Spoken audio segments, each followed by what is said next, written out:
ఒకళ్ళే ఇస్తారు చెయ్యి, మిగతా వాళ్ళు ఎత్తట్లేదు. అంటే ఇంకా డౌట్ అయింది ఆయన ఉన్నాడో లేడు అని. ఉన్నాడని నేనే ఒప్పుకున్నాను, మీరు ఒప్పుకోకపోతే ఎలాగా? యేసుక్రీస్తు అందరికీ ప్రభు అని అన్నారు, కానీ ఏ ఒక్క వర్గానికి ప్రభువు కాదు, ప్రపంచం అంతటికీ ఆయన ప్రభువే. Everybody, no caste and creed, ప్రతి వాళ్ళకి ఆయన ప్రభువే అని తెలియజెప్పబడింది. అవునా కాదా? Praise the lord. మేము హిందువులు హైందవ్యంలో ఉండి మేము స్వర్గము అని అంటాము, మీరు పరలోకము అని అంటాము.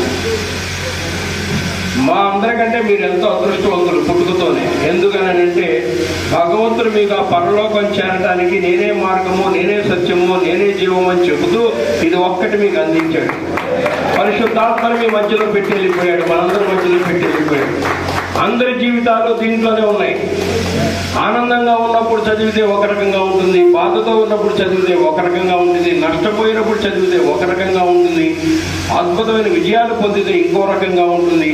ఏ దారి తెలియకపోయినా కూడా ఇది పట్టుకుంటే ఒక దారి ఓపెన్ అవుతుంది. అటువంటి అదృష్టవంతులు అంటే ఒక లిఫ్ట్ అనమాట. ఒక లిఫ్ట్ ఎక్కి పరలోకానికి వెళ్ళిపోవచ్చు. మేము ఎక్కాలంటే రకరకాల మార్గాలు, రకరకాల శాస్త్రాలు తిప్పి తిప్పి తిప్పి తిప్పి గోల గోల గోల. మీరంత అదృష్టవంతులు ఎవరున్నారు ప్రపంచంలో? The more you serve, the more you get, the more you serve, the more you get, the more you serve, the more you get.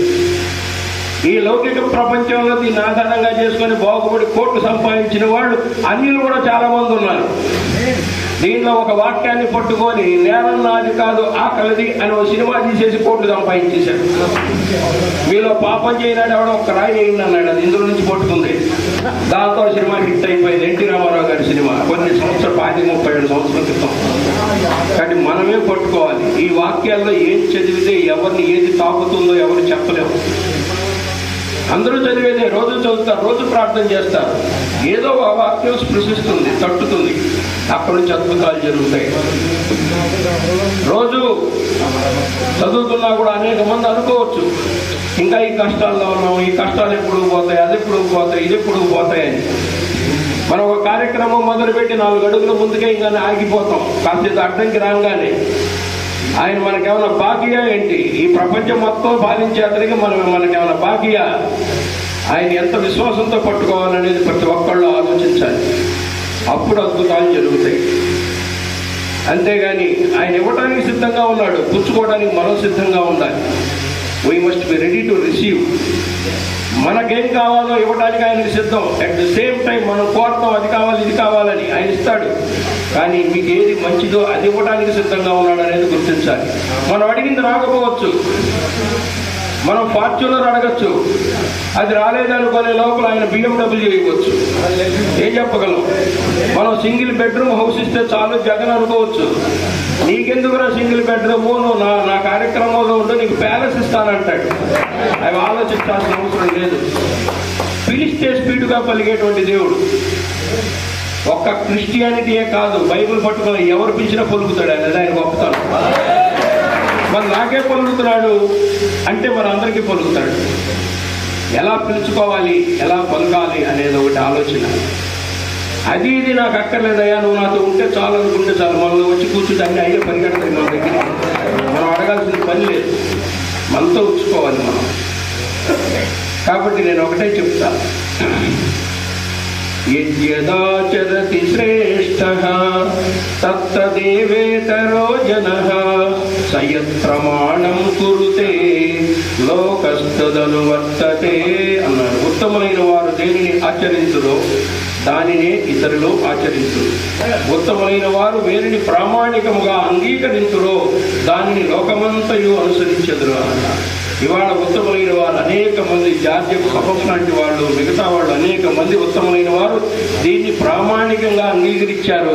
ప్రపంచంలో అద్భుతాలన్నీ జరుగుతూనే ఉన్నాయి. ఇవాళ అత్యధిక శాతం ప్రపంచంలో పట్టుకున్నది కూడా దీన్నే.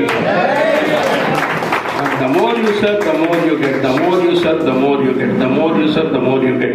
నీ సర్వీస్ నువ్వు చేస్తూ పో, నేను ఇచ్చేది నీకు ఇస్తాను అంటాడు. అందరినీ ప్రేమించమంటాడు. ప్రేమ శాశ్వతమైనది అంటాడు. ప్రవర్జనములైన నిరర్థకము మగును కానీ ప్రేమ శాశ్వతంగా ఉంటుంది అంటాడు. ఏ వాక్యంలో చెప్పారో గుర్తుందా? అది 1 కొరింథీయులు 13:8 చదవండి.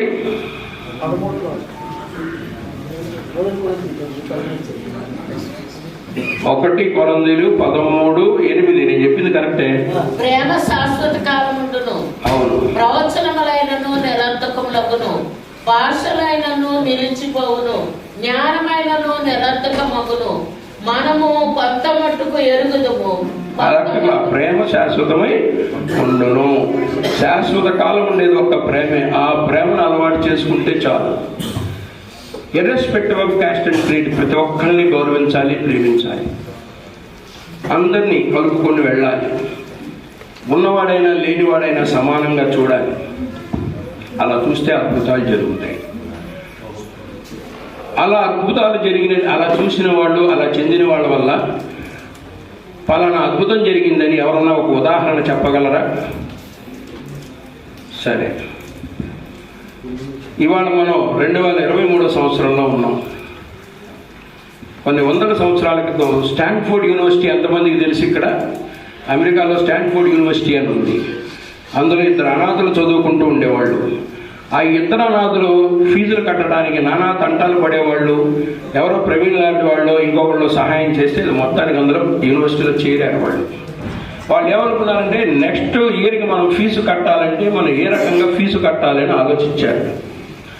ఏదన్నా మన యూనివర్సిటీలో ఒక ప్రోగ్రాం పెట్టి టిక్కెట్లు అమ్మి ఆ టిక్కెట్ల ద్వారా వచ్చిన డబ్బుతో మనం ఫీజులు కట్టుకొని పుస్తకాలు కొనుక్కుందామని ఆలోచించి ఒక మ్యూజికల్ కన్సర్ట్ పెట్టాలని